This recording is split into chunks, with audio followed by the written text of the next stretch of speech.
আসসালামু আলাইকুম। মাহি রমজানের শুভেচ্ছা সবাইকে। তো আজকে আমি ইফতারি বানানোর জন্য রেডি। আমি আজকে ইফতারিতে অনেক কিছু বানাবো। আমার ছেলে স্যান্ডউইচ খাবে, আমি স্যান্ডউইচ তৈরি করব, তারপর বেগুনি তৈরি করব, তারপর আরও অনেক কিছু তৈরি করব। তারপর আমি আপনাদের মাঝে আবারও ফিরে আসবো দেখানোর জন্য যে আমি আজকে কী কী করেছি। তো এর মাঝে আমি আপনাদের একটা গজল গায়ে শোনাচ্ছি। আমি দেখিনি তোমায় চোখের তারায়, তবুও তোমার প্রেমে পড়েছি। মনের এই ক্যানভাসে তোমার ছবি ভাসে, তোমার প্রেমে যেন পড়েছি। আমি দেখিনি তোমায় চোখের তারায়, তবুও তোমার প্রেমে পড়েছি।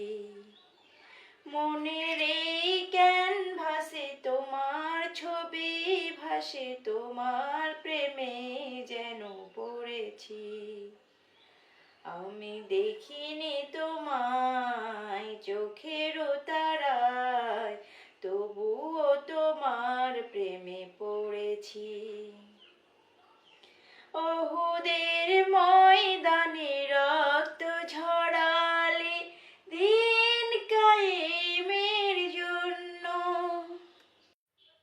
তো আমি বেগুনি বানানোর জন্য ব্যাটার তৈরি করে নিয়েছি। এই তো এইভাবে ব্যাটার তৈরি করে নিয়েছি। আমি এখন বেগুনি বানাবো। জানি না পারফেক্ট হবে কি না, আমি পারফেক্ট করে বানাতে পারি না, যতটুকু পারি ততটুকুই। দেখি কতটুকু পারফেক্ট করতে পারি। বিসমিল্লাহ।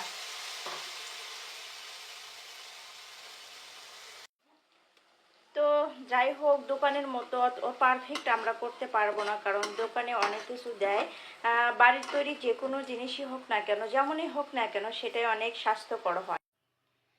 তো ফাইনালি হয়ে গিয়েছে আমার বেগুনি। আর বেগুনিতে আমি কখনো বেসন ইউজ করি না। এটাতে হচ্ছে আমি ইউজ করেছি, মানে বেগুনের যে পুরটা, সেই পুরটাতে আমি ইউজ করেছি চালের গুঁড়া আর কিছু ময়দা, আর যা যা লাগে সেগুলো। আমি কখনো বেসন দিই না, কারণ বেসন খেলে পেটের একটা সমস্যা হয়। এই জন্য আমি বেসন ইউজ করি নাই। জানি না কেমন হয়েছে, এতটাও পারফেক্ট হয় নাই। তো আরও অনেক কিছুই আছে। তা এই যে এটা কি কবুতর, আমি পুরোটাই রেখে দিয়েছি। আমার ছেলের বায়না যে আমি পুরোটাই রোস্ট করে খাবো, এই জন্য আমি এটা এখন রোস্ট করব পুরোটাই, দেখি কেমন হয়। ও সরি, ফ্রাই করব, এটা ফ্রাই করব আমি এখন আপনাদের সামনে ফ্রাই করে দেখাবো যে কেমন হয়।